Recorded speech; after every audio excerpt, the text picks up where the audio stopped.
Muito obrigado, Sr. Presidente. Cumprimentá-lo a si, Sr. Ministro, os Estados de Estados e os Srs. Deputados.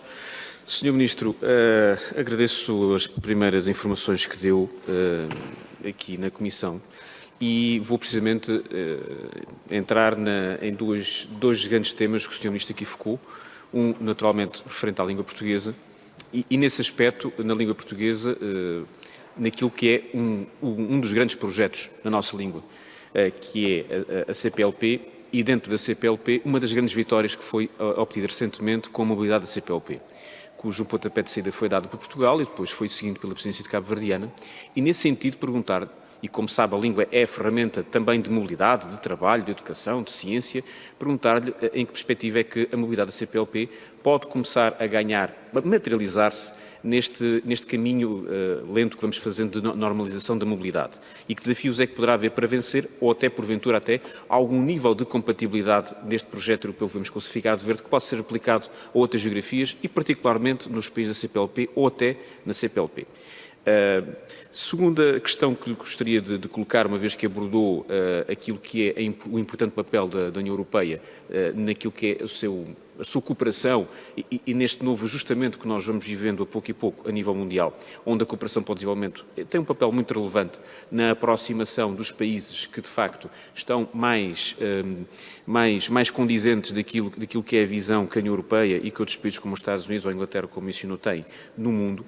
Há de facto, aqui uma perspectiva no que diz respeito ao acordo, ou aliás, ao pós-acordo de Cotonou, que irá entrar em vigor em 2021, perdão, provavelmente em 2022, se calhar até será na presidência angolana da União Africana, creio eu, o que já por si também é um marco interessante, mas dentro daquilo que foi a perspectiva de negociação que foi alcançada e que naturalmente ainda terá algum caminho para percorrer, perguntava-lhe se via efetivamente aqui um papel que Portugal pode ganhar, em particular na perspectiva da cooperação delegada.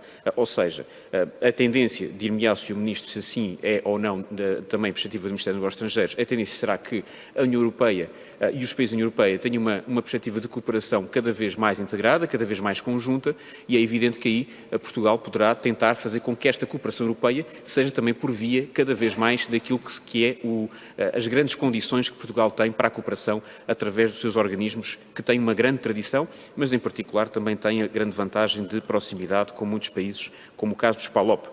E neste caso, então, o acordo de Cotonou, naturalmente, para a União Africana, pode desempenhar aqui uma oportunidade boa para reforçarmos a nossa cooperação.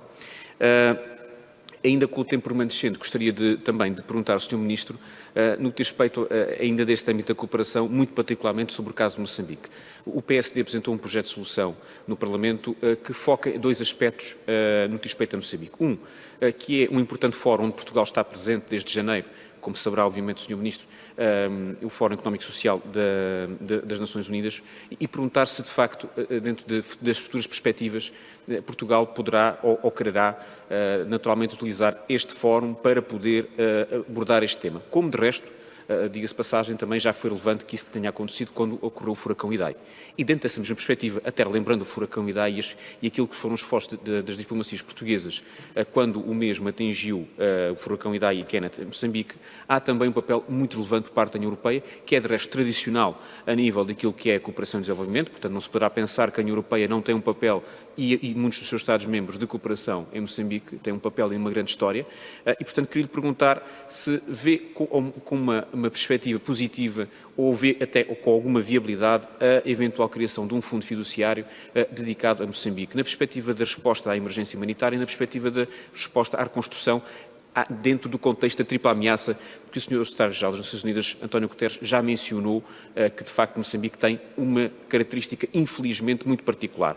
A Covid-19, as alterações climáticas que continuam ainda uma ameaça presente para futuras ocasiões, infelizmente poderão acontecer outras situações semelhantes àquelas que aconteceram com o furacão Kenneth e Idai, e também muito particularmente com a paz e segurança que é gravemente afetada por esta destabilização de grupos terroristas que afetam o norte de Moçambique. E, portanto, o fundo fiduciário, para terminar, Sr. Presidente, na perspectiva da cooperação, se o Sr. Ministro considera que seria ou não uma boa solução e, naturalmente, as Nações Unidas, as futuras iniciativas que podemos ter. Muito obrigado. Muito obrigado, Sr. Deputado. Tem a palavra o Sr. Ministro. Muito obrigado, Sr. Presidente. Agradeço as três questões colocadas pelo Sr. Deputado Nuno Carvalho.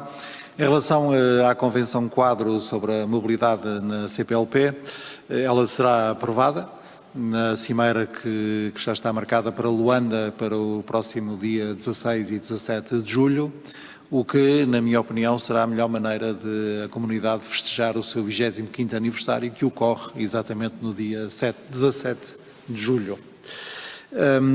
A Convenção será imediatamente ratificada por Portugal. Julgo que o Governo será lesto a fazer a respectiva proposta de resolução à Assembleia da República. A Assembleia da República, não tenho dúvidas de que a aprovará logo no início da sessão legislativa de 2021-22 e tenho a certeza de que o Sr. Presidente da República aprovará a Convenção também bastante rapidamente, tal é o empenho e entusiasmo com que a tem acompanhado. Essa Convenção Quadro criará as condições para que a mobilidade entre os países da CPLP seja muito facilitada no que diz respeito a Portugal, designadamente nas áreas que são mais importantes, que são as áreas do trabalho, do estudo, da investigação, do intercâmbio académico, etc. Como sabemos, os vistos de curta duração até 90 dias são determinados pela legislação Schengen. Os vistos nacionais, como o nome indica, são responsabilidade nacional e é justamente em relação aos vistos nacionais que a aplicação da Convenção Quadro da CPLP sobre a mobilidade significará que, no que diz respeito a nacionais provenientes de qualquer país da CPLP, os requisitos colocados pelas autoridades portuguesas serão aqueles relativos a questões de segurança ou sanitárias. Lembra bem o Sr. Deputado, se me permite o elogio, o protagonismo angolano na África subsaariana. Aliás, convém não esquecer que o secretário-geral da Organização dos Países da África, Pacífico e Caraíbas é um angolano, o embaixador Jorge Chicotti, que aliás tive o prazer de conhecer e com que tive o prazer de trabalhar quando era Ministro das Relações Exteriores de Angola. As negociações para o pós-Cotonou estão concluídas, os chefes das equipas negociais rubricaram o acordo no passado mês de abril. Consideramos isso um dos resultados também de que se orgulha a presidência portuguesa do Conselho da União Europeia e, vigorando medidas provisórias até ao fim deste ano, julgamos que a entrada em vigor do novo acordo, chamado pós-Cotonou, marcará o ano de 2022 pelos próximos 20 anos, porque é dessa escala temporal que nós falamos.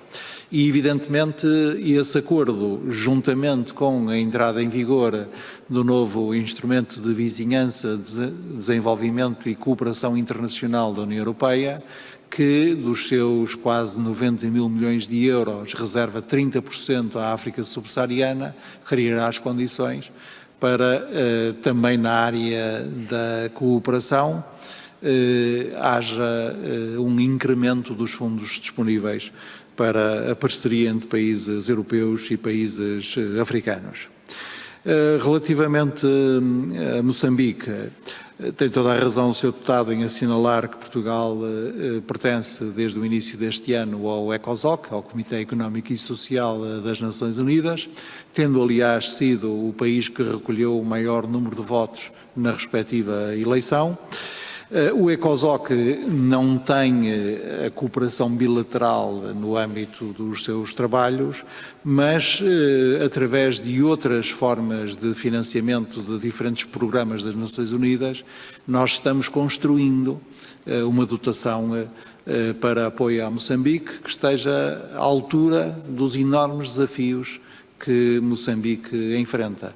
Moçambique é um dos 10 países do mundo mais sujeito às consequências das alterações climáticas. Moçambique vive hoje um problema muito complexo e muito difícil com o terrorismo em Cabo Delgado. E, aliás, de tudo isto nós vamos falar aqui na Comissão de Negócios Estrangeiros no próximo dia 25, numa reunião expressamente dedicada a Moçambique, à nossa relação com Moçambique. Muito obrigado.